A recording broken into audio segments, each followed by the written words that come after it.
ये है आचार्य रामचंद्र शुक्ल के आदिकाल के नामकरण पर एक संक्षिप्त विश्लेषण।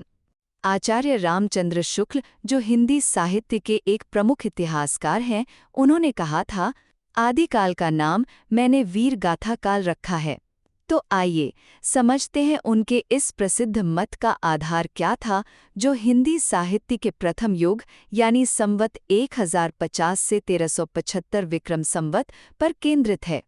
पहला, शुक्ल जी का यह मानना था कि किसी भी काल का नामकरण उस दौर की जो खास साहित्यिक प्रवृत्तियां हैं, उनकी प्रचुरता और प्रसिद्धि के आधार पर ही किया जाना चाहिए।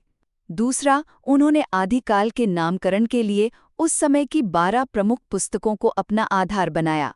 इनमें 4 थीं अपभ्रंश की, यानी उस समय की लोक भाषा में लिखी गई, जैसे हम्मीर रासो और कीर्तिलता, और 8 थीं देश भाषा काव्य की, यानी साहित्यिक हिंदी के शुरुआती रूप में रचित, जैसे पृथ्वीराज रासो, परमाल रासो और विद्यापति पदावली।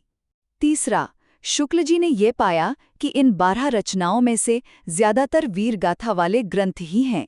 सिर्फ बीसलदेव रासो और अंतिम 2 रचनाओं को छोड़ दें तो बाकी 9 ग्रंथ मुख्य रूप से वीरों की गाथाएं बयान करते थे। शुक्ल जी के अनुसार, क्योंकि राजाओं के आश्रय में रहने वाले कवियों द्वारा रची गई ये वीर गाथाएं उस युग की प्रमुख साहित्यिक प्रवृत्ति थीं, इसीलिए उन्होंने आदिकाल को वीर गाथा काल कहना ही सबसे सही समझा। तो संक्षेप में, शुक्ल जी के लिए आदिकाल में वीर गाथाओं की यही प्रमुखता इस काल को वीर गाथा काल नाम देने का मुख्य और स्पष्ट आधार थी।